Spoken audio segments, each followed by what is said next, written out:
day in Anayat. From Pawambang, Torong came with his small sailboat. He brought with him to the village the school teacher came from the city, named Mr. Reteche.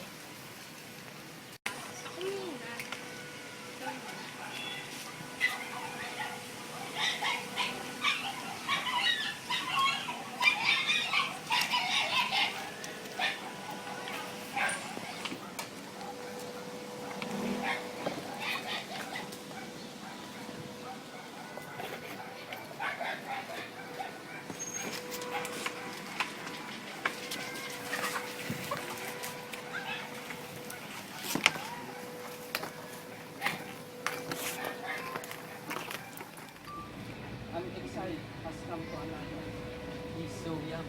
So young.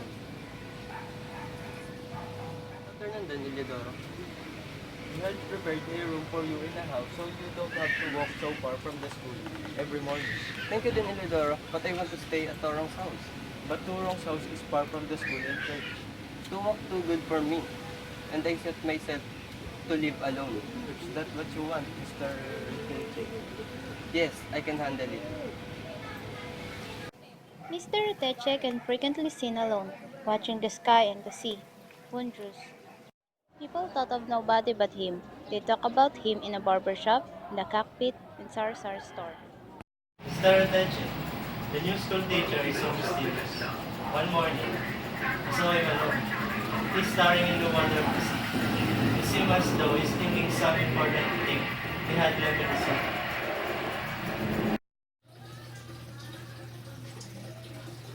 Father, I'll tell you something. Oh yes, Zita, my dear. What is it?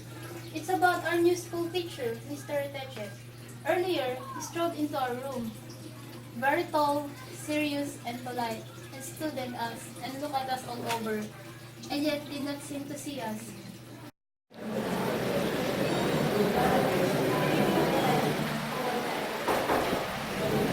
Good afternoon, class.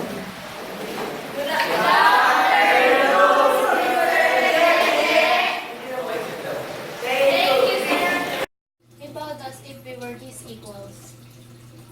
Mr. Vice President, may I have the list of your names?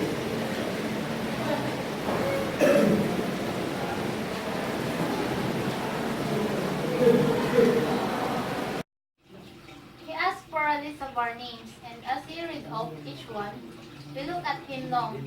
When he came to my name, Father, the most surprising thing happened.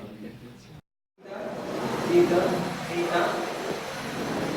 Zita is your name, right? My father always told me that, sir. Because Zita is just a name. No, sir. He looked at me uncomprehendingly and articulate, and it seemed to me, Father, it actually seemed that he was begging me to tell him that it was not my name, that it was deceiving him. He looked so miserable and sick. I felt like sinking down or running away. His voice was scarcely above a whisper, Father, and all the while he looked at me, begging, begging. I shook my head determinedly. My answer must have angered him. He must have, though I was very hard-headed, for he said. He kept on looking at me. He was hurt perhaps that he should have such a stubborn student. But I am not really so, Father. Yes, you are, my dear, but you must try to please him. He's gentleman. He comes from the city. I was thinking private lessons perhaps. He won't ask too much. Jerome had his own story to tell. A story as vividly etched as the lone coconut palm in front of the shop that shot up straight into the darkness of the night. As vaguely disturbing as the secrets that the sea whispered into the night.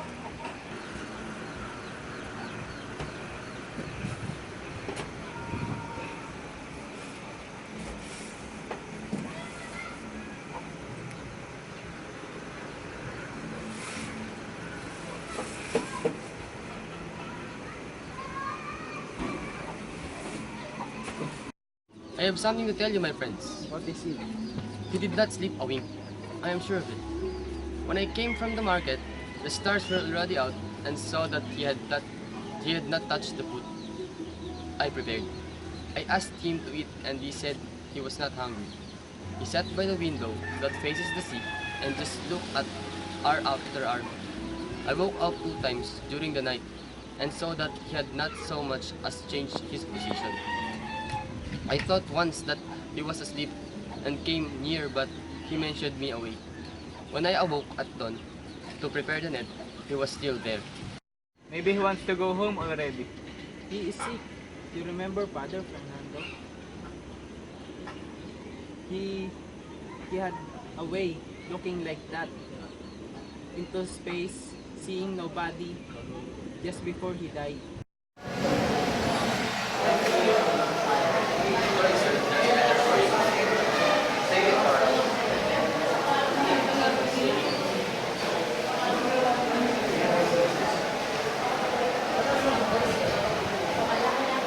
My class, for today you will make your own composition entitled The Things That I Love Most. It's clear? Yes, sir! Then start.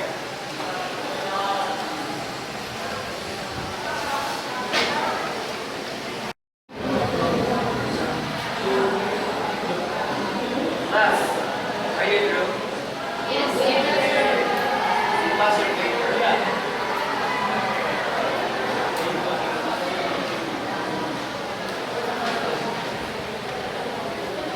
Pass your paper. I said a while ago that I will read about the best.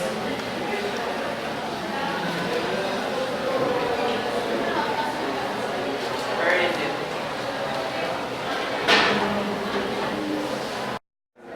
I did not know any better book. I supported to know. They only come tonight, and the light looked so inviting. There was no resisting. Its smoke are not supported to know. One does not even know. One is smoke until one's wings are burned. It was incomprehensible. No beginning, no end. It did not have unity, coherence, emphasis. Why did he choose that one? What did he see in it? I've worked so hard. I wrote about the flowers that I love most. Who could have written that what he had read aloud? I didn't know that one of my classmates could write so, use such words, sentences, use a blue paper to write her lessons on. But then, there was a little in Mr. Teche that the young people could understand. Even his words were so difficult, just like those dark and dismaying things that they came across in their readers, which took them hour after hour in the dictionary. As a student, I'd learned to pick out the words I did not recognize, writing them down as I heard them, but it was a thankless task. I had a whole notebook filled now, 2 columns to each page. Esurient, greedy, amaranth, a flower that never fades. Peacock, a large bird with lovely gold and green feathers. Mirage. The last word was not in the dictionary. And what did such things as original sin, selfishness, insatiable, actress of 1,000 faces mean? And who were Sears, Lorelei, other names I could not find anywhere? I meant to ask him someday when his eyes were kinder. One day, a villager saw Mr. Teche staring at the sea. He saw him day after day, and they decided to went to church and reported it to Father Cesario.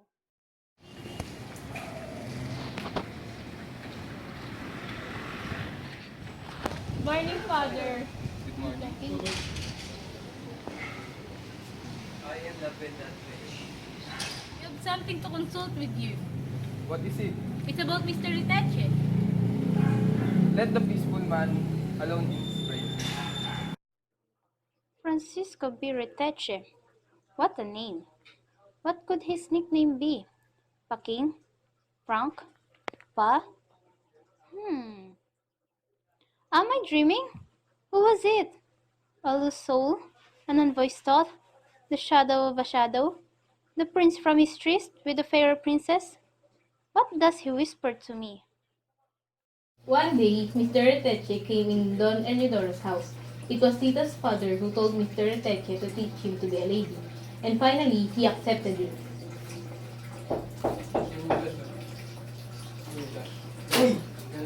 Good afternoon, then, Isidoro. Welcome. Have a seat. Thank you. Oh, we are going to the city soon. After the next harvest, perhaps I want her not to feel like an provinciana when we get there. Box after box came into Ron's sailboat, each of which contained silk, slippers, necklace, and perfume. Zita was surprised to see. Oh, Tarong. Mom, there's a delivery for you. Thank you. Yes, Mom. No worries.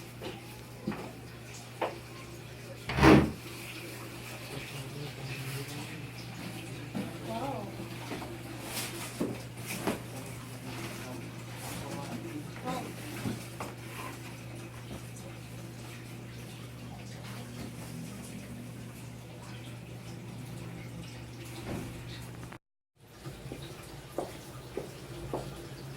Why are these dresses so tight-fitting? In society, women use dress to reveal, not to hide. Why these dresses have such bright colors? Because the peacock have a bright feathers, so that they can smile even they don't want to. And their lashes are long.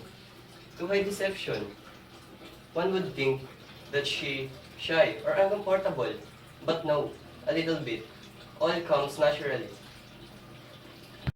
Look, Zita, a society girl, did not smile openly.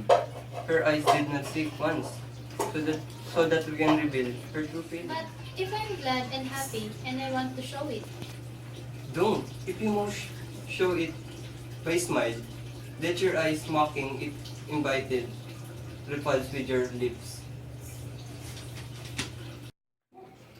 She was in a great drawing room whose floor was so polished it reflected the myriad red and green and blue fights above, the arches of flowers and ribbons and streamers. All the great names of the capital were there, stately ladies in wonderful gowns, who walked so, waved their fans so, who said one thing with their eyes and another with their lips. And she was among them, and every young and good-looking man wanted to dance with her. They were all so clever and charming. For beyond them, she had seen him alone, he whose eyes were dark and oh brooding please, and I'm disapproving, tired. and she was waiting for him to take her. That was a dream. Sometimes, though, she could not tell so easily which was the dream and which was the memory. If only those letters would not bother him now, he might be happy and at peace. True, he never answered them, but every time Torong brought him one, he would still become thoughtful. Good evening, Sita. Good evening, Mr. Teche. Oh, why are you here? I will teach you how to dance. Let's go.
Open the door.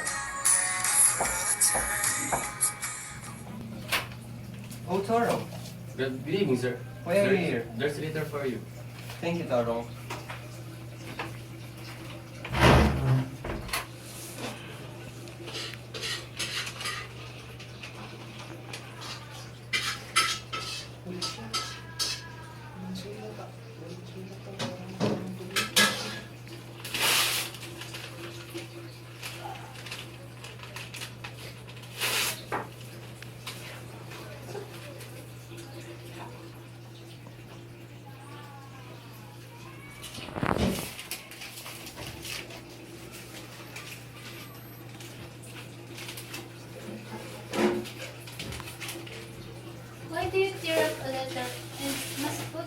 together again. Someday, Zita, you will do it too, and you will understand it.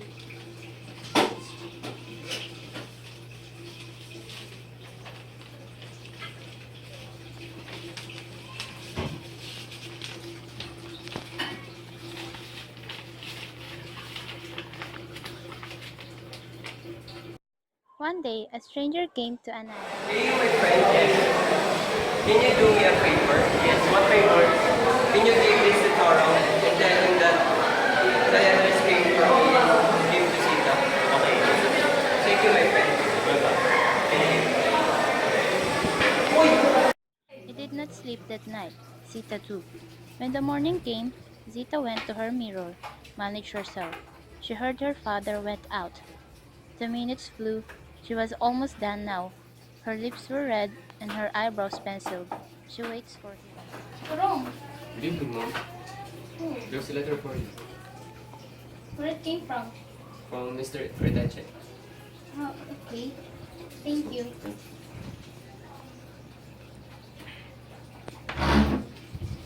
Hmm.